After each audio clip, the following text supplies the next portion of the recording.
Seriously আমি না বুঝতেছি না তুমি এরকম কেন করছো। আমার মনে হচ্ছে না আমাদের একসাথে থাকাটা পসিবল। অযথা সময় নষ্ট করো না। সময় তো তুমি আমার নষ্ট করছো, এরকমটাই করার হইলে আমার লাইফটা কেন নষ্ট করবো? নাকি হুট করে এখন বেটার কাউকে পেয়ে গেছো? তোমার যা ভাবার তুমি তাই ভাবতে পারো, আমার কোনো প্রবলেম নেই। আরে প্রবলেম তোমার থাকবে কেন? প্রবলেম তো তোমার ক্যারেক্টার। বাবা, আমরা তোমাকে কিছু জানাতে পারিনি। রুহি আসলে আমাদের কিছু বলতে দেয়নি। ডক্টর, একটু এদিকে আসো।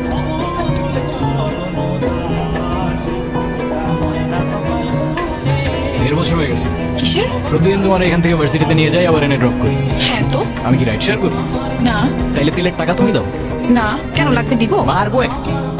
আচ্ছা তোমার কি আমার ইফোর্টস গুলো চোখে পড়ে না নাকি? আমাকে প্রপোজ করছো? ইয়েস। এভাবে কেউ প্রপোজ করে? কত করে? 50 টাকা। দেখো প্রপোজ করায় না তো আমার এক্সপিরিয়েন্স আছে, কিন্তু এটুকু বলতে পারি যে সারা জীবন আগলায় রাখতে পারবো, আর এফোর্টসে কোনো কমতি থাকবে না। আইসওয়ার। কসম কাটা ভালো না, তোমার ব্যাপারটা আমি ভেবে দেখবো।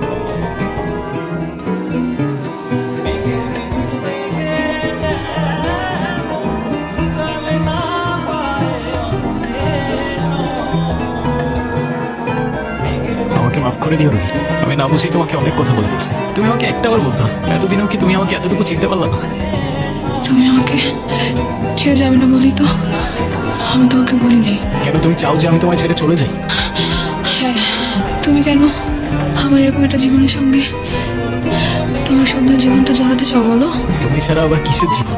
আমার জীবনটা তো ততক্ষণই সুন্দর যতক্ষণ সেই জীবনে তুমি আছো।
রেহান, সব জেনে শুনে এরকম করার না কোনো মানে হয় না, বুঝলি?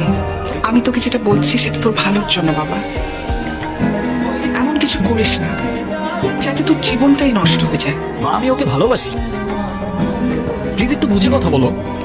আমি তো বুঝলাম তুই ভালোবাসিস, কিন্তু বিয়ে